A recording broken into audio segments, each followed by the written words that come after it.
To je Bestov VIP intervju. Dober dan, danes imamo v svoji družbi prav posebnega gosta.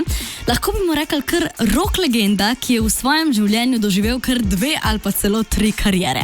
Pel je v skupini Divje jagode, potem je prestopil v Bijelo dugme in nato nadaljeval svojo solo kariero. Z nami je v studiu danes Alen Islamović. Alen, živijo, kako si? Dobro sam, super, malo sam imao problema u putu, ali evo stigao sam na vrijeme u Ljubljani. Danes nastopaš v Ljubljani na Kongresnem trgu. Kakšni so občutki? Pa na tom prostoru nisam svirao, niti je čak niti dolazilo Bijelo dugme na taj prostor, ali drago mi je da dolazim evo ja i da sam u sklopu ovih prazničkih dana u Ljubljani i da ću predstaviti taj svoj program večeras. A ja znam da imam jako dobro složen program, tako da će biti tu pjesama iz mog vremena kad sam bio u Divljim jagodama, bit će i pjesama iz vremena Bijelog dugmeta i moje solističke karijere. A kakšna je slovenska publika, po vašem mnenju?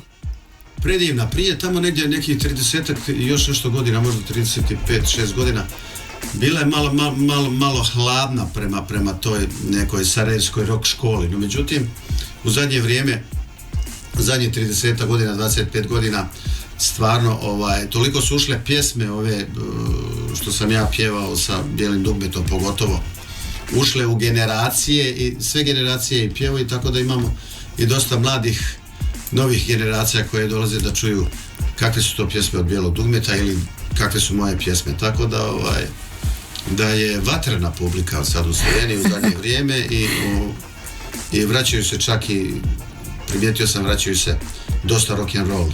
To je super, a ni to lepo, da tudi mlado in staro se združi v eno in pa jeste, potem... Te pjesme koje sam ja pjevao inače u cijelom tom opusu i sa Divljim jagodama i Bijelim dugmetom i moja karijera u suštini one su jako široko prihvatljive i prenose se sa generacije na generaciju.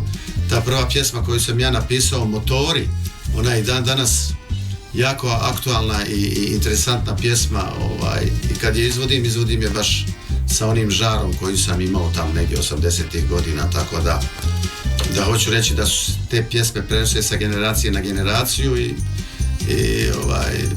oni ih nauče i dolaze na koncerte da vide kako to izgleda uživo. Kako pa Alen Islamović praznuje novo leto, če ni na odru? Z družino, s prijatelji, z vnuki? Ovo ljeto sa družinom.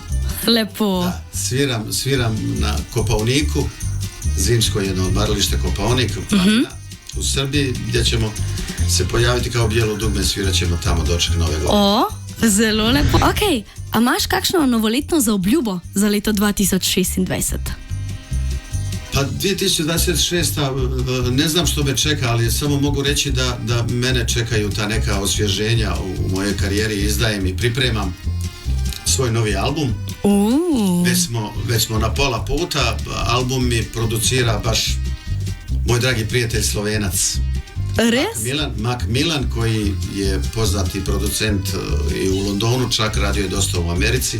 Vratio se ovdje doma i onda je izrazio želju da zajedno radimo taj jedan projekt, a taj projekt bi se trebao pojaviti znači krajem 3. mjeseca, početkom 4. mjeseca, taj novi album sa 10 novih pjesama i kar 10, wow. Ja mislim da će moji fanovi biti zadovoljni, ja se vraćam izvornim onim vrijednostima koje ja nosim u sebi, a to je rock and roll.